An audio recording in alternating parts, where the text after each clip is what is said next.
నమస్తే అండి. నమస్తే సార్, నా పేరు ఆల్బిల్లి కుమారస్వామి. మాది వీరఘట్ట మండలం, పార్వతీపురం, మన్యం జిల్లా, దశమతపురం విలేజ్ సార్.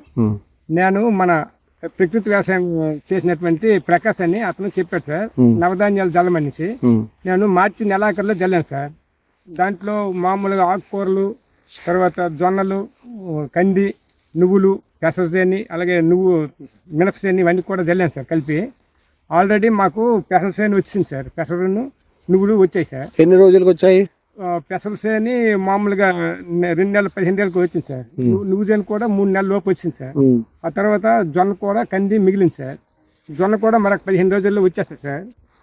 కంది మరొక నెల రోజుల్లో పూత వచ్చి కాస్తుందనేసి నమ్మకం మీద ఉన్నాం సార్ మేము. మన డిపార్ట్మెంట్ వాళ్ళు ఇలా చేస్తే చాలా మంచిది, ఒక పంట పోయినా ఒక పంట వస్తుంది అని చెప్పారు సార్. చెప్తే నేనేమో మరి వేరే రసాయనిక ఎరువులు వాడుకుంటా నీరు కూడా కట్టలేదు సార్. కాలువ పక్కనే ఉంది కానీ నీరు కూడా కట్టలేదు సార్. నేను నీరు కట్టుకుంటే ఈ పంట ఈ స్థాయికి వచ్చింది సార్.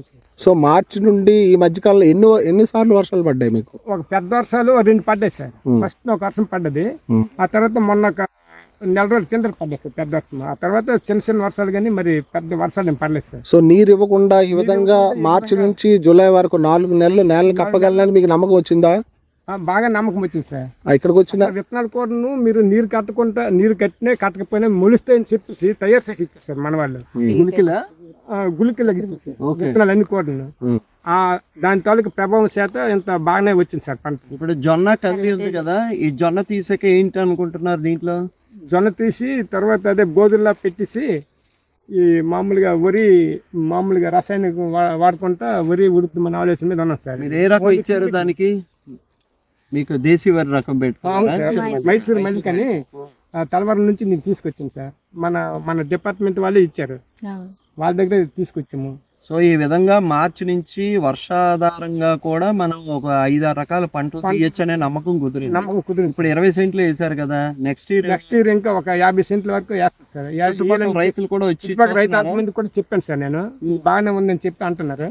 వాళ్ళకి నేనైతే ఫస్ట్ టైం మా ఊర్లో ఎంతవరకు ఎవరు పెద్దగా పాటించలేదు. ఇది నన్ను చూసి అక్కడ పాటిస్తారని అనుకుంటున్నాను సార్ నేనైతే. నమస్తే అండి. నమస్తే అండి. Okay, thank you. ఎక్సలెంట్.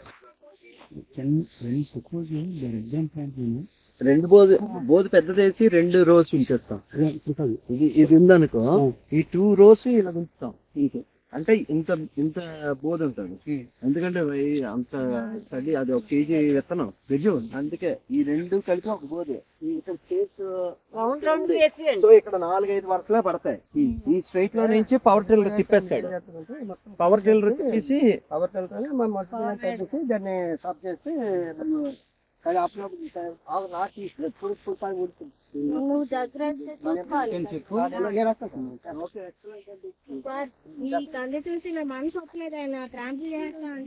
మీకు క్యాడీకి రావాల్సిన డబ్బులు వచ్చేస్తాయండి.